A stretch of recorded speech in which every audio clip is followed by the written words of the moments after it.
പ്രവചനങ്ങൾ തെറ്റിച്ചുകൊണ്ട് സംസ്ഥാനത്ത് അതിശക്തമായ മഴ തുടരുന്നു. ഇന്നലെ രാത്രി മുതൽ തെക്കൻ ജില്ലകളുടെ മലയോര മേഖലകളിൽ ആരംഭിച്ച മഴ ഇപ്പോഴും തുടരുകയാണ്. സംസ്ഥാനത്തിന്റെ വിവിധ പ്രദേശങ്ങളിൽ അടുത്ത 3 മണിക്കൂറിൽ ശക്തമായ മഴയ്ക്ക് സാധ്യത. തിരുവനന്തപുരം, കൊല്ലം, പത്തനംതിട്ട, ആലപ്പുഴ, കോട്ടയം ജില്ലകളിൽ ഒറ്റപ്പെട്ടയിടങ്ങളിൽ ശക്തമായ മഴ കണക്കിലെടുത്ത് യെല്ലോ അലർട്ട് പ്രഖ്യാപിച്ചു.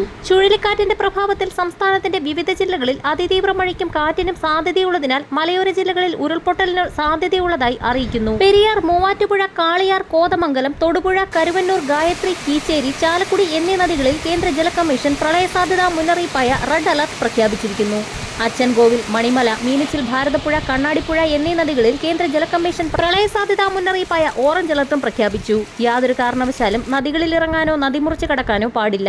തീരത്തോട് ചേർന്ന് താമസിക്കുന്നവർ ജാഗ്രത പാലിക്കുക.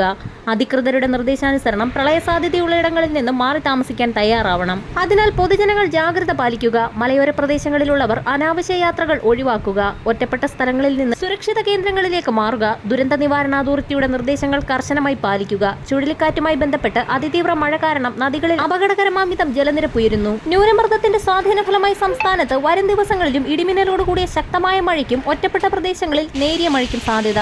ശക്തമായ മഴയ്ക്കൊപ്പം മണിക്കൂറിൽ 45 മുതൽ ചില അവസരങ്ങളിൽ 55 കിലോമീറ്റർ വരെയും വേഗതയിൽ അതിശക്തമായ കാറ്റിനും മോശം കാലാവസ്ഥയ്ക്കും സാധ്യതയുള്ളതിനാൽ പൊതുജനങ്ങൾ ജാഗ്രത പാലിക്കണമെന്ന് ഇൻകോയ്സ് മുന്നറിയിപ്പ് നൽകി. മധ്യ തെക്കൻ ജില്ലകളുടെ മലയോര മേഖലകളിലും മഴ ശക്തി പ്രാപിക്കും. വരും മണിക്കൂറുകളിലെ കാലാവസ്ഥാ മുന്നറിയിപ്പുകൾക്കായി ചാനൽ സബ്സ്ക്രൈബ് ചെയ്യാൻ മറക്കാതിരിക്കുക.